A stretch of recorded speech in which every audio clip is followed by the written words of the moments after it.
Oh, hello there, YouTube. I didn't see you there. As you can see, I'm just downloading Cyberpunk 2077, just the most anticipated game of the past decade. You know, no big deal, launching tomorrow, but what are you guys up to? This video is not about me though. This video is actually about the tons of review scores that have just flooded out about this game. Cyberpunk is getting some pretty mixed reception. With the game coming out in just a few days, or a couple depending on where you live, was the hype a lie? Is the game not nearly as groundbreaking as some said it would be? Or maybe the big reviewers are wrong. Smaller sites are giving the game hundreds left and right. Let's dive into the Cyberpunk 2077 reviews as our last preemptive look at the most anticipated game of 2020. Let's start with the good. This game is getting lots of perfect scores. Over 20 publications have already awarded Cyberpunk full marks. Let's take a look at some of the stuff that these glowing reviews had to say. VG 24/7, which is a well-known publication, said in the midst of such intense anticipation and scrutiny, it's easy to get carried away with what Cyberpunk could have been. The final experience might be more familiar than predicted, with plenty of elements that aren't perfect, but it's dripping with detail and engaging stories. I mean, that sounds pretty great. Obviously, it's not like the greatest game ever that's going to revolutionize all of gaming from now until the end of time, but it is supposed to be really great based on that review. Digital Spy said Cyberpunk is a fantastic game they've never experienced before, and a window into the future of next-gen gaming, which is another really great review. IGN Japan, IGN, they're a big reviewer, they're not one of the smaller reviewers, and they gave Cyberpunk a 10 as well, saying that its biggest achievement is Night City, the most fascinating city in video game history. There you have it, folks, the most fascinating city in video game history. Like I said, there's a lot of those really great reviews, and IGN themselves said that Cyberpunk deserves a 90, and that it kicks you into its beautiful, dazzlingly dense cityscape with few restrictions, which personally is what I'm looking for more than anything out of this game. I want a huge open world cyberpunk city that I can just explore and do whatever I want in. It also says the stories of the people inside the city can be emotional, funny, dark, exciting, and sometimes all of those things at once. Even the negative reviews that I have read have said that the characters throughout Night City and the side quests were a standout in the game. However, things are not all sunshine and roses. Now for the bad. But thus far, no truly low scores of 60 or below from major publications, so not nearly terrible, just lower than you'd think for this game, especially considering the hype. Polygon and Kotaku, the sites that would be most close to our own content in spirit, have given the game shaky reviews, and neither site gives review scores anymore, so we don't have any review score to go off, but they don't give it like a great review. Both sites have recently and rightfully called attention to CD Projekt Red's problematic past and the icky things that they've done, including flirting with racism and transphobia. Now, if you want to know more about that, we actually made a video a year ago called Will Cyberpunk 2077 Be Woke Enough? You can check that out. I'll put a link and a card right now.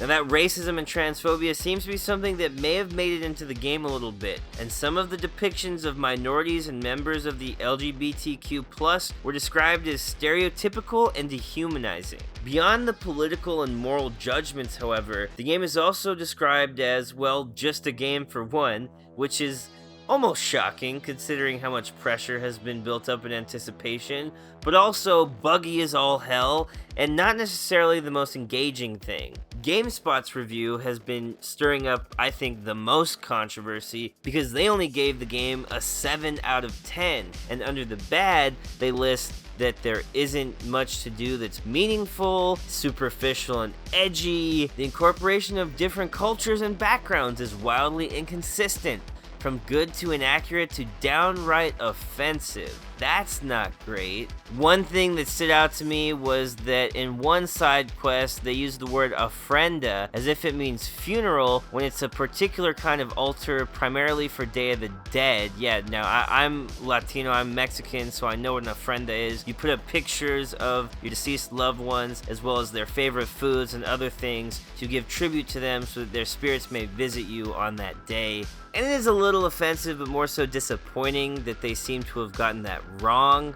But this reviewer does say that you do put together an altar of some kind that is being called the ofrenda in the mission. So, I mean, they didn't do a perfect job there. Like, this is not Coco by any means, but they tried, which is kind of nice anyway. Since for me, most of the times I see Latinos or Mexicans in video games, they're like mechanics or in a gang or something. That's kind of better. That's definitely better. And then of course there's the chromanticore controversy where they used a trans person's body in the advertisement with a pretty large penis, and that was something that offended a lot of trans people. It seems that they did not do anything to expand upon that, and this reviewer said that there's a fetishization of trans people at every turn in a game with only one very minor trans character and no way to play as an authentic trans character yourself. That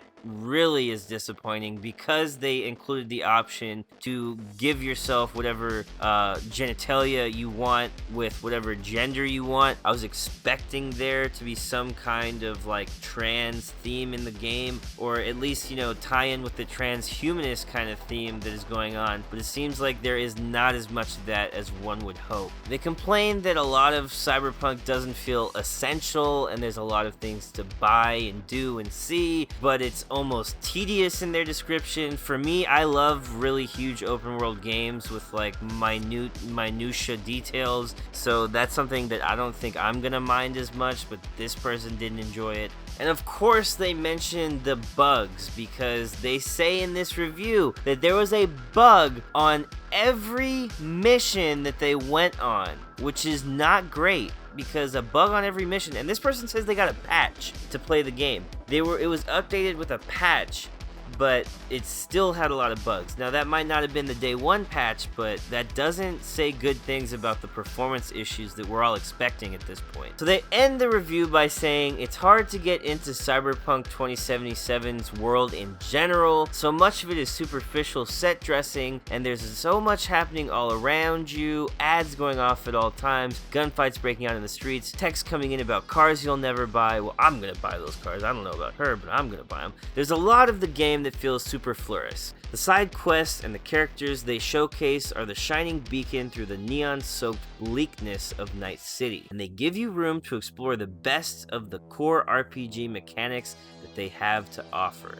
These are what carried me through an otherwise disappointing experience. So they described the game with their last sentence as disappointing. I think that's why the comments did not really like this review. This guy's obviously a dumbass and didn't read it. This guy is triggered that Trump lost and Joe Biden is our president. This person is also pathetic. Not for mentioning the genocide of the Uyghurs, because that is definitely a real thing. Not what the video is about. Gamespot is the new Kotaku. All the wokeness, virtual signaling, and mental gymnastic of a failed contrarian. Yeah, it's funny because nowadays, actually, I think gaming, the mainstream gamer opinions of people like the Quartering are actually the contrarians, because most people, I think, are decent enough not to be such assholes. This person said they're disappointed with the angle of the review. I mean, I read the whole review, guys. It was not necessarily a kind or giving review, but this review was in no way like set out to destroy Cyberpunk's reputation. They didn't even have that much to say that would make it a bad game, and they gave it a good score. 7 out of 10 is a good score. That's not a failing score. It's just not nearly as good as everyone wanted the game to be. Riley McLeod over at Kotaku said 30 hours with Cyberpunk brings mixed feelings. That's not a great review either.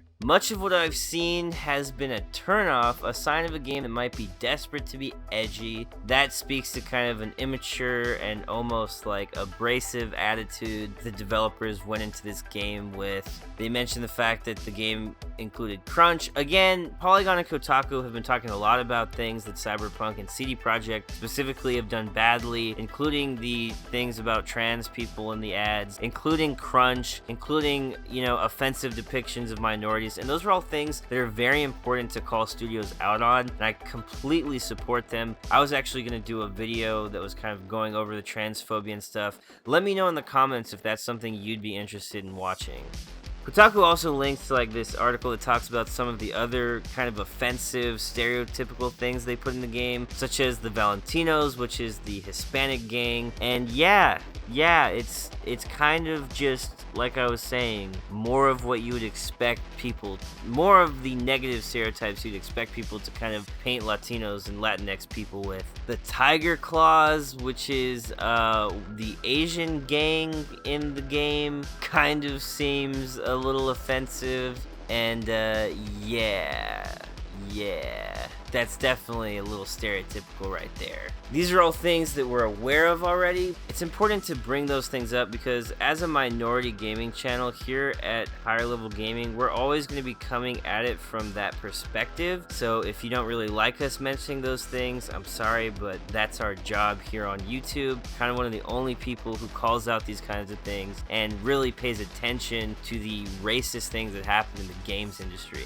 Despite all that, this reviewer from Kotaku says they didn't fall in love with Cyberpunk, but they didn't loathe it either. So that's great, right? Some of the moments were exciting or moving, some just felt like stuff to do. Again, I mean, it's a video game. They're saying basically that it's a video game, not like the greatest thing that's ever happened in gaming, and it's not the worst either. In fact, this reviewer says that this game doesn't live up to The Witcher 3, and that few of the quests move them the way that that game did. Now, I'm hoping that I like this game as much as Witcher 3, because Witcher 3 is probably top 5 for me to this day. They end by saying, separated from its marketing, hype, and expectations, Cyberpunk 2077 just feels like a huge, scope, ambitious video game with tons of attention paid to its lore and scenery, and lots of dramatic things to do.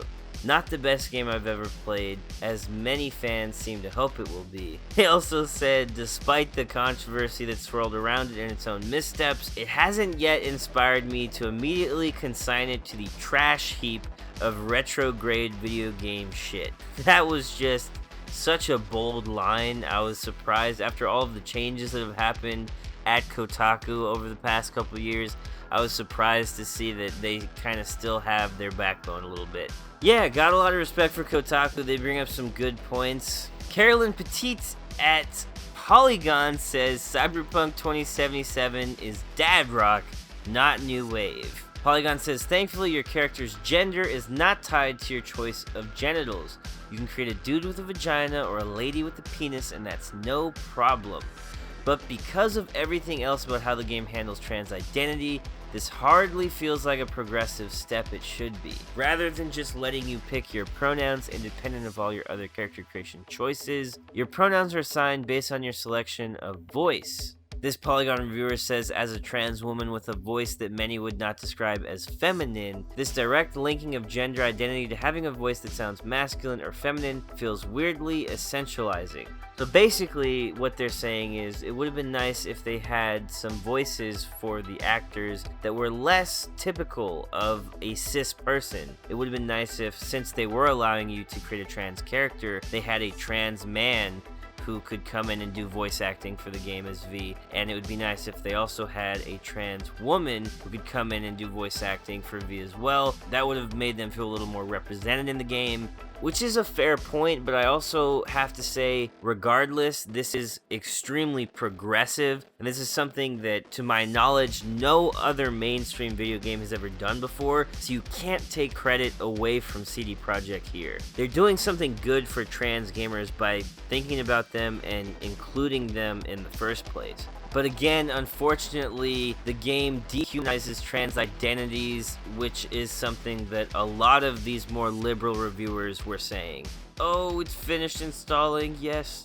Unfortunately, They failed to create a critique of our own world while they were playing out the dystopian future that is Cyberpunk, which I totally agree with. I was expecting them to do a lot more social commentary, political commentary with this game, since Night City is a political statement in itself. It's basically what happens when you let capitalism destroy humanity. That's what it seems like from my perspective. So I would have liked some more elaboration on those things. But again, I haven't played Cyberpunk yet. I'm not a reviewer, so I don't know what my take will be on it. Again, here Polygon says the humanity is the saving grace of this alluring yet uneven and deeply flawed game. They say Night City wowed them with its scale, its verticality, and its sense of history, but they wish that they could have seen people like them on its streets as something more than objects, which is kind of disappointing, yes. I wish the game's politics were more radical. Yes, I know I shouldn't look to a colossal game that was itself produced under exploitative labor conditions, ooh, nice dig there, to lead the charge of anti-capitalist liberation, but I wish the sparks of Johnny Silverhand's ideological rage got to burn brighter, that Cyberpunk 2077 felt more interested in envisioning new futures than in reminiscing over bygone glories. So yeah, this is pretty consistent with what all of these kinds of reviews are saying about Cyberpunk. I thought it would be important to make a video going over these reviews because I'm sure that nobody else is gonna actually give these arguments the time of day. If you're someone who is sympathetic to the opinions that I went over in this video, you might actually enjoy a lot of our content here at Higher Level Gaming. So I'm gonna ask you to please subscribe. It really helps our channel out, or you can like or share this video anywhere that video games are discussed. Let me know in the comments down below if you're enjoying Cyberpunk, since you're probably not watching this video the day before it releases, and if you think these critics were correct about the game. I'd really love to hear from you guys. Well, that's the show. Thanks for watching, and don't forget to go play some video games.